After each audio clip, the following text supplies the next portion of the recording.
Prepare yourself for a journey through war and adventure. Follow Fitzroy Maclean as he takes you to the blazing deserts of North Africa. These are his words. Let's begin. Our journey back across the desert to Siwa was, on the whole, uneventful. But once in the night, we heard a rumble of big guns away to the north. David, who made a detour to visit 8th Army headquarters, had his car shot up by marauding enemy fighters at a place called Bir Hakim, which would soon become famous for the stand made there by the Free French under General Koenig. Back at Siwa, the thing I remember most clearly was the long-awaited plunge into the clear, bubbling waters of Cleopatra's Pool, a luxury we had looked forward to throughout the parching days in the desert, when there had been very little water for drinking and none at all for washing. However, we were in a hurry to get back to Cairo to report and make plans for the future. We were in such a hurry that, halfway between Alexandria and Cairo, the battle wagon left the road and overturned. It wasn't until 2 or 3 days later that I regained consciousness, through a haze of morphine, to find that I was in a hospital in Alexandria with a fractured collarbone, a broken arm, and what seemed to be a fractured skull. The rest of the party were all more or less out of action, except for David, who was hardly hurt at all.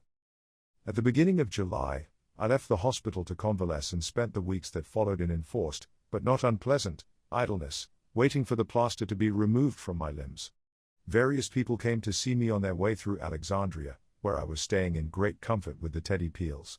George Jellicoe, who had just joined the SAS, came with Georges Berger of the Free French Squadron. They were just starting by submarine for an operation in Crete, and their visit was a reminder that our ultimate goal lay beyond the Mediterranean, in Europe.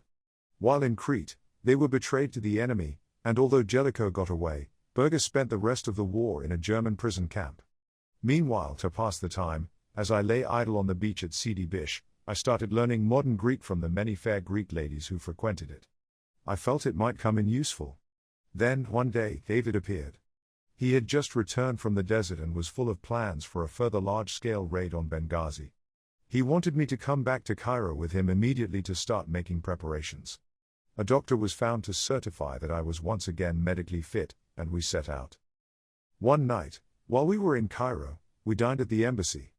It was a distinguished gathering. Mr. Churchill, the Chief of the Imperial General Staff, General Smuts, and General Alexander, the latter newly arrived from England.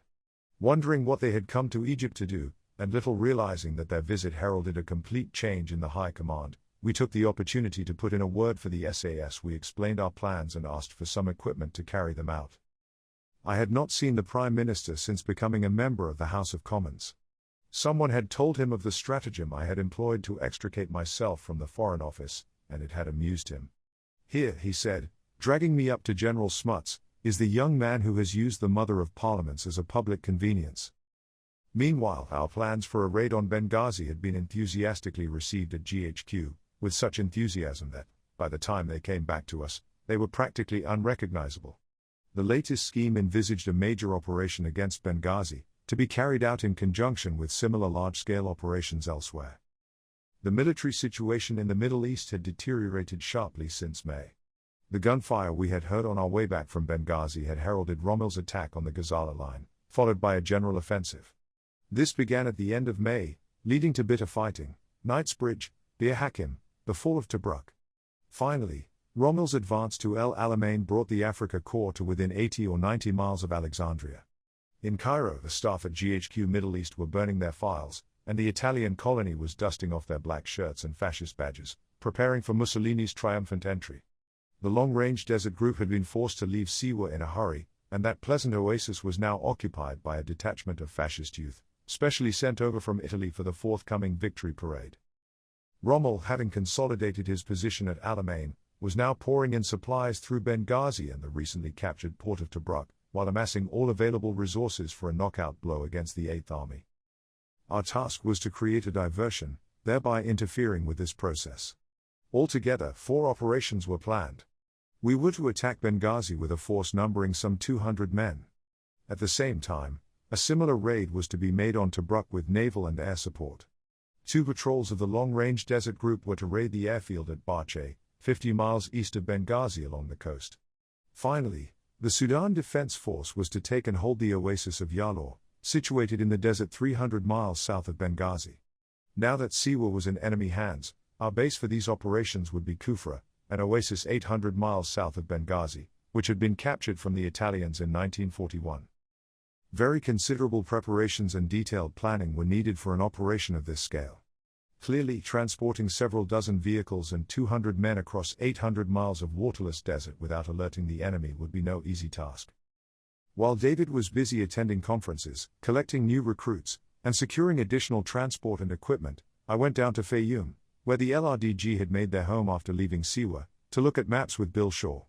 I also visited Alexandria to consult with the Naval Intelligence Division and inspect the model of Benghazi, now updated and kept in a closely guarded room alongside an equally impressive model of Tobruk. For obvious reasons, secrecy was vital, and only a small number of those involved were informed of the operation's destination. However, long before we were ready to start, there were signs that too many people knew too much. In Alexandria, a drunken Marine was overheard boasting in a canteen that he was off to Tobruk. A Free French officer picked up startling information in Beirut. One of the hotel barmen, suspected of being an enemy agent, seemed unnervingly well informed. Worse still, there were indications that the enemy was expecting the raids and taking countermeasures. Eventually, the plan was finalized, and David and I left for Kufra in a Hudson bomber. We first flew due south down the Nile to Wadi Haifa, then westward across the desert. It was an unpleasant flight, with hot air rising from the scorching desert surface, creating air pockets that made the aircraft drop like a stone. Looking down, we saw strange red sandstone formations beneath us. We were glad when we finally jolted to a standstill on the airfield at Kufra. Up until 1931, Kufra, like Siwa, was a stronghold of the Senussi and had been visited by only a handful of Europeans, the first being the German explorer Rolfs, who reached it by camel in 1879 and narrowly escaped with his life. Explorers occasionally followed in his footsteps over the years, while some Europeans arrived as prisoners of the Arabs. Then, in 1931, the Italians, determined to solidify their North African empire, launched a motorized expedition against Kufra from the north and easily captured it with the help of aircraft and artillery, thus mopping up the last pocket of active resistance in Libya. 10 years later, almost to the day, a Free French column under General Leclerc arrived unexpectedly from Lake Chad, disposed of the Italian garrison without difficulty, and established an Allied base that would serve as a jumping-off point for the LRDG until the end of the Libyan campaign.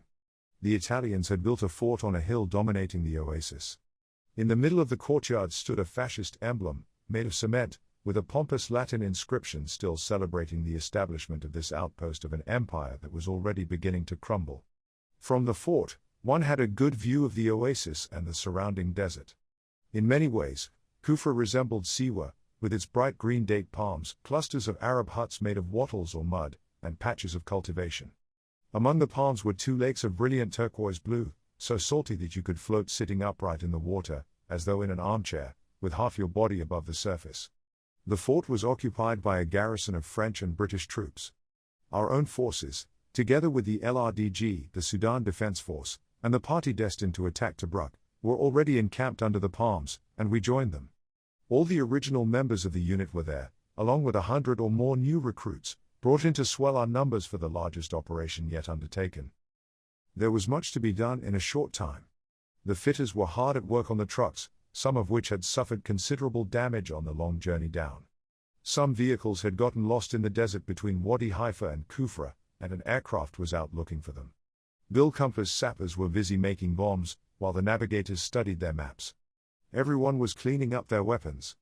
Finally, now that the party was isolated from outside contact, those going on the operation had to be briefed. We gathered everyone together and outlined the full plan. We were to rush Benghazi, taking the garrison by surprise. Once inside, we would destroy everything we could lay our hands on.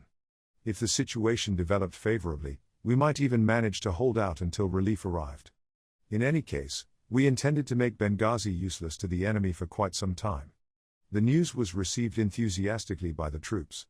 Now they knew what the small group of sailors was for. They were to take any available ships to the mouth of the harbor and sink them there. They also understood that the purpose of the 2 light tanks, borrowed from the 10th Hussars, was to blast their way into Benghazi at the head of our column. In the end, the tanks got stuck in the sand not far from Kufra and had to be abandoned. Altogether, it sounded like a promising plan. Little groups sat around the campfires under the palm trees, talking late into the night.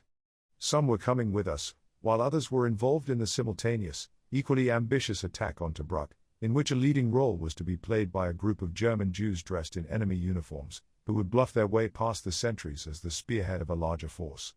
Nearby, the black troops of the Sudan Defense Force were preparing for their assault on Yalor, the success of which was crucial to our mission. We would pass within a few miles of Yalor on our way back from Benghazi, and if it wasn't in Allied hands by then, our retreat would be cut off. There was a buzz of anticipation all around.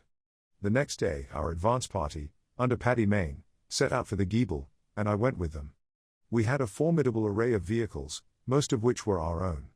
Although we had an LRDG patrol with us and relied heavily on them for navigation, we now had our own transport.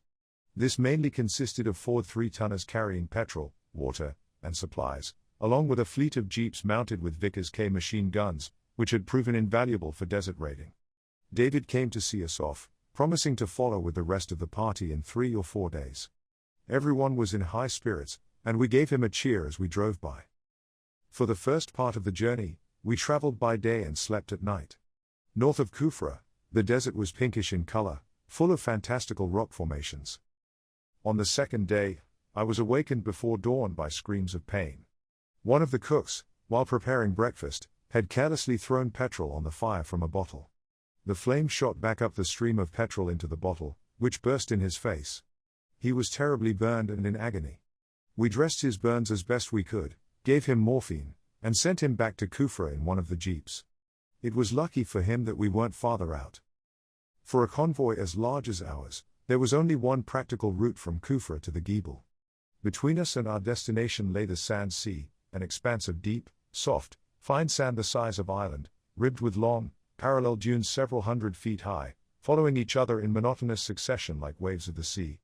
The LRDG had long ago proven that it was not impassable if you knew how to tackle it, but it was tough going for heavy trucks. Our plan was to aim for Zion, a point where the sand sea narrows to a bottleneck not more than 20 miles wide. Here we would cross it, then drive northward, skirting its western fringe and passing through the narrow gap separating it from the oasis of Yalor, which was still in enemy hands. Our crossing of the sand sea was something of an ordeal. More frequently now, the leading truck would suddenly plunge, flounder, and come to a standstill, sinking up to its axles in the soft white sand. Once stuck, it was no use racing the engine, the wheels would just spin, burying themselves deeper. There was nothing for it but to dig out with a spade and, with the help of sand mats, long strips of canvas with wooden stiffening, back cautiously onto firm ground. The convoy would wait while someone went ahead to scout a safer route. Sometimes, we were blocked by a sand dune or a succession of them. These were best negotiated by rush tactics. If you could just keep moving, you were less likely to get stuck. The jeeps, making full use of their extra range of gears, would lead the way, with the 3-tonners thundering along behind them like stampeding elephants. Rarely did we all get through safely. Often, someone would hesitate halfway up and immediately sink down to the running boards in sand. Then out came the spades, sand mats, and towing ropes, and the whole dreary business of unsticking would begin again. However, too much speed had its risks.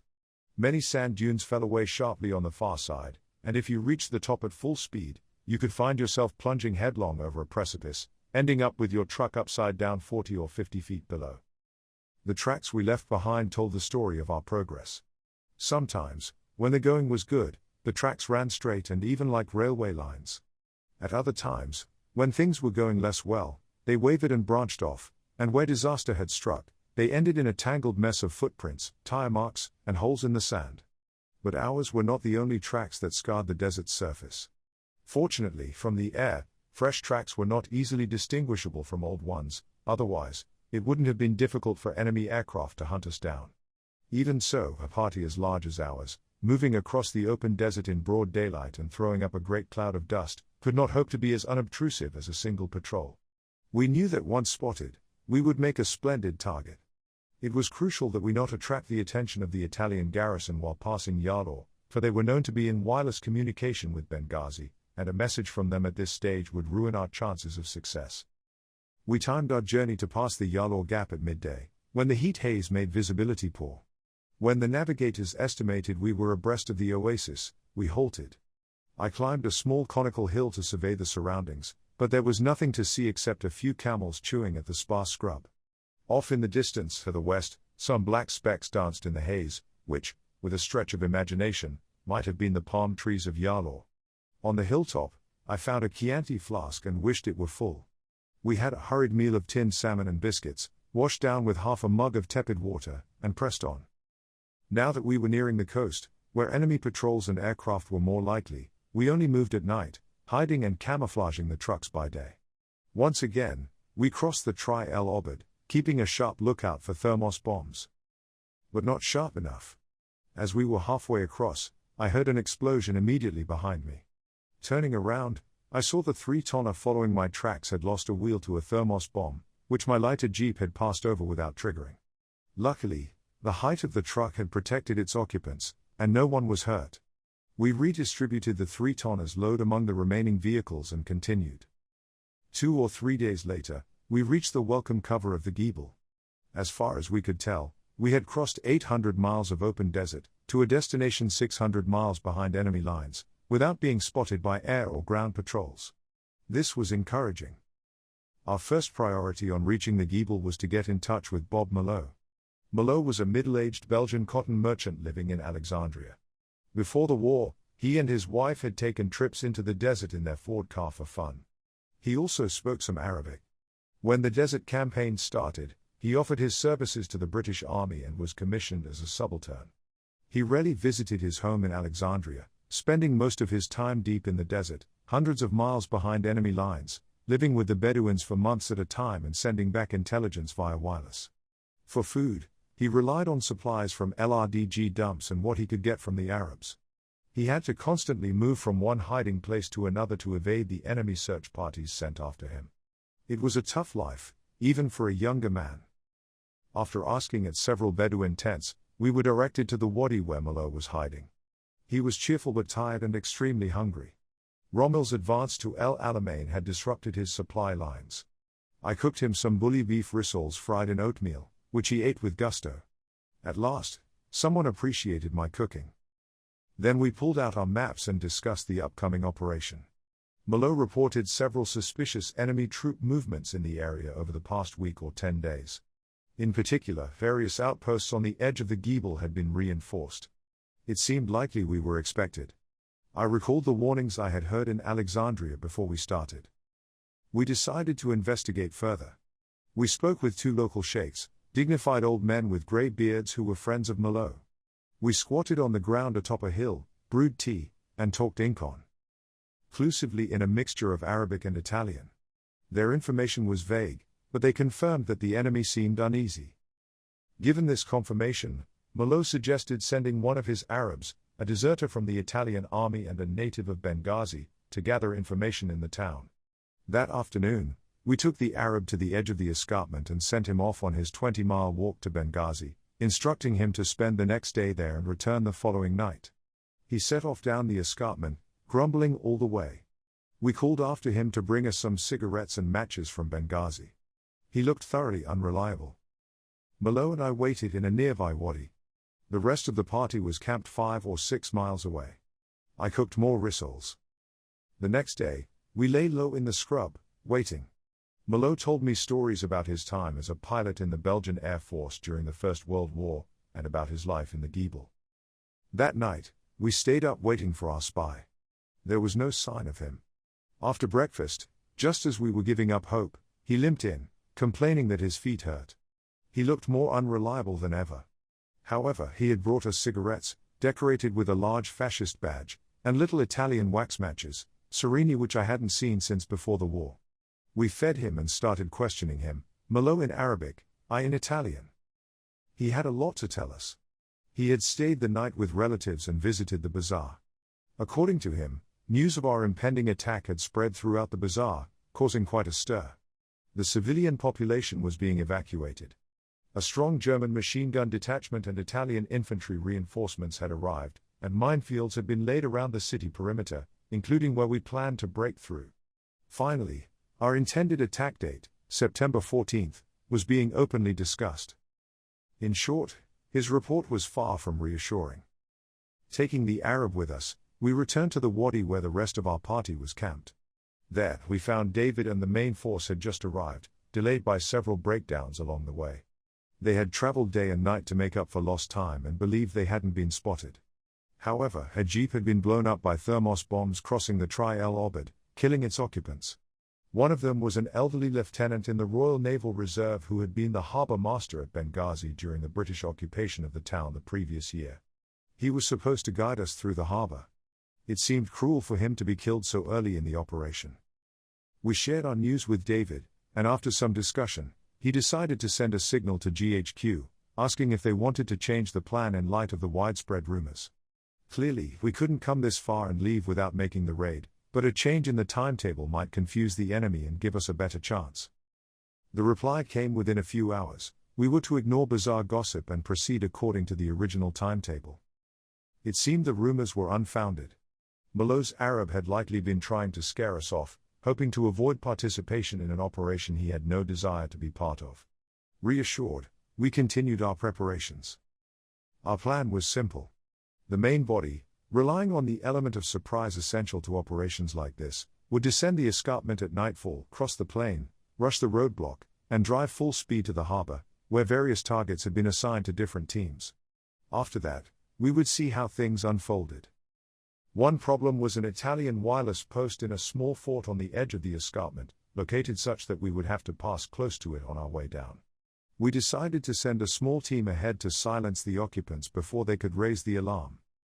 To keep the enemy's heads down until the last moment and lower their morale, we requested that the RAF bomb the town and harbour heavily for 2 hours before our arrival, which was scheduled for half an hour before midnight. By the early afternoon of September 13th, our preparations were complete. The guns, despite their close-fitting quilted covers, had been cleaned again to remove the ever-present sand.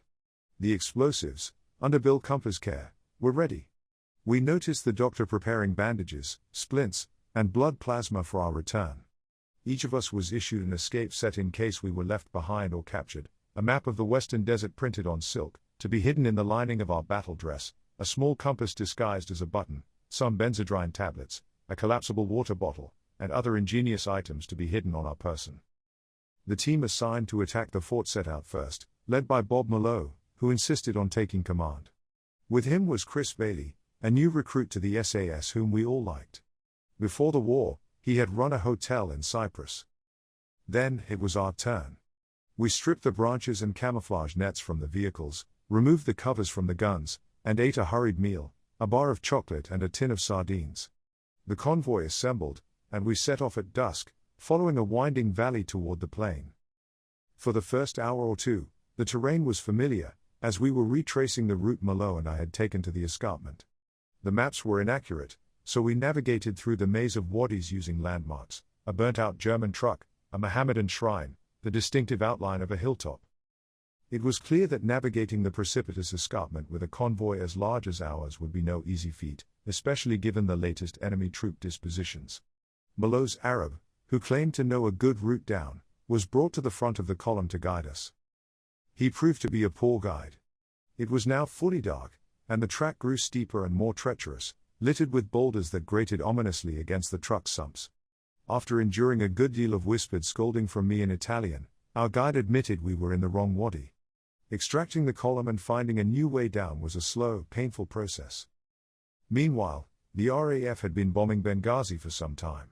We could see the explosions. By the time we reached the foot of the escarpment and started across the plain, the bombardment had ended. The searchlight swept the sky a few more times, then flickered out. The moon had set.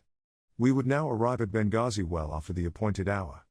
It felt as though we had been traveling for a long time. The rum we drank before starting had long since worn off, and we cursed the Arab guide bitterly. At last, we reached the tarmac road. A few minutes later, we were approaching the outskirts of the town. It wouldn't be long before the action began. So far, we had seen no sign of the enemy. We were almost upon the roadblock before we saw it.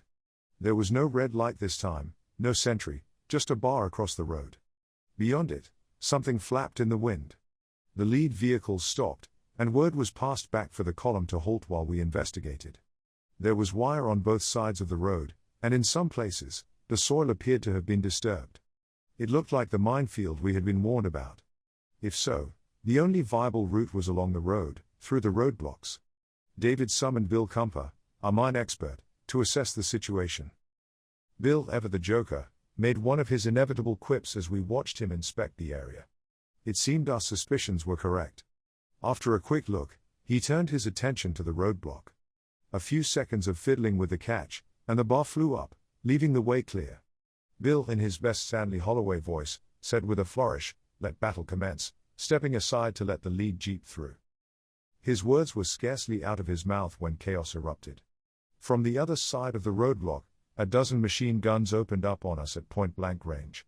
Two 20mm breeders joined in, followed by heavy mortars, while snipers' bullets whizzed through the trees on either side of the road. Our forward vehicles responded with everything they had. The lead jeep, driven by Sergeant Armands of the Coldstream Guards, charged at the enemy with all guns blazing. It had just passed the roadblock when an incendiary bullet struck its petrol tank, setting it alight. Another jeep followed, meeting the same fate. The breeders gave the enemy a significant advantage, and the blazing jeeps provided a perfect target. However, after some time, the combined fire from our lead vehicles began to take effect, and the enemy's resistance weakened. It was painfully clear we had been expected, and reinforcements would soon arrive. There was no hope of rushing the defenses now. The element of surprise was gone, and with it, any chance of success. Time was against us. Hopelessly outnumbered, we couldn't afford to be caught in the open at daybreak. Reluctantly, David gave the order to withdraw. Returning fire as they retreated, our vehicles dispersed across the open ground, heading for the Giebel, racing to reach cover before dawn. Daylight found us just short of the escarpment base. Looking back, we saw an ominous sight: aircraft rising from Regima, Benina and other airfields around Benghazi, like angry wasps.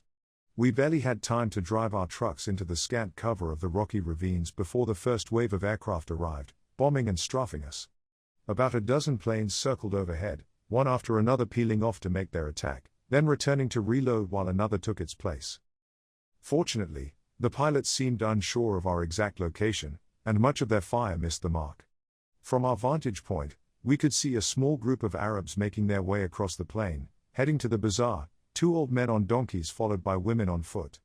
Finally, the Italians had a clear target. Once again, the plane swooped, and gunfire echoed across the plain, leaving the Arabs crumpled on the ground. Then, a lucky shot hit one of our trucks carrying explosives and ammunition, igniting it. A column of smoke rose, followed by a series of explosions. Seeing they were on target, the enemy began systematically combing the neighboring wadis. Another truck full of explosives went up, destroying all my personal gear. That made 2 trucks lost. My possessions were now reduced to an automatic pistol, a prismatic compass, and 1 plated teaspoon. From here on out, I would be traveling light. The day dragged on, but the enemy's enthusiasm for attacking us did not wane. Occasionally, they flew off to bomb and strafe empty wadis, giving us false hope that it was over, only to return moments later, forcing us to dive for cover. Meanwhile, there was little we could do. Firing back would only draw more attention to our position. Likewise, any attempt to move would have been a disaster. We had no choice but to lie low and hope for the best. From our spot halfway up the escarpment, we had a clear view of the plain and the white walls of Benghazi, with the blue waters of the Mediterranean beyond. But in our current situation, we hardly appreciated the view. It seemed inevitable that the enemy, having pinned us down from the air, would soon send a mechanized force to finish the job. We anxiously scanned the vast plain, breathing a sigh of relief each time a swirling cloud of sand resolved itself into a harmless dust devil rather than the feared approach of armored cars. The morning dragged on slowly. A speckled chameleon, nearly invisible against the stones, crawled out of a hole and gazed at us like a miniature gargoyle. Someone picked it up and placed it on a bandana, where it turned a vivid shade of red, sticking its tongue out. Around midday, the circling aircraft finally flew off, and we were left in peace. As we sipped from our tepid water bottles, we imagined the enemy pilots boasting about their exploits over ice drinks in a cool mess hall. But the respite was brief.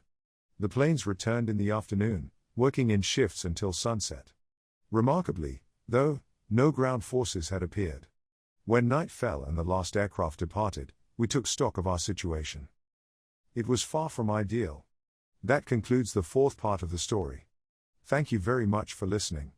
Please subscribe for more episodes and leave a comment.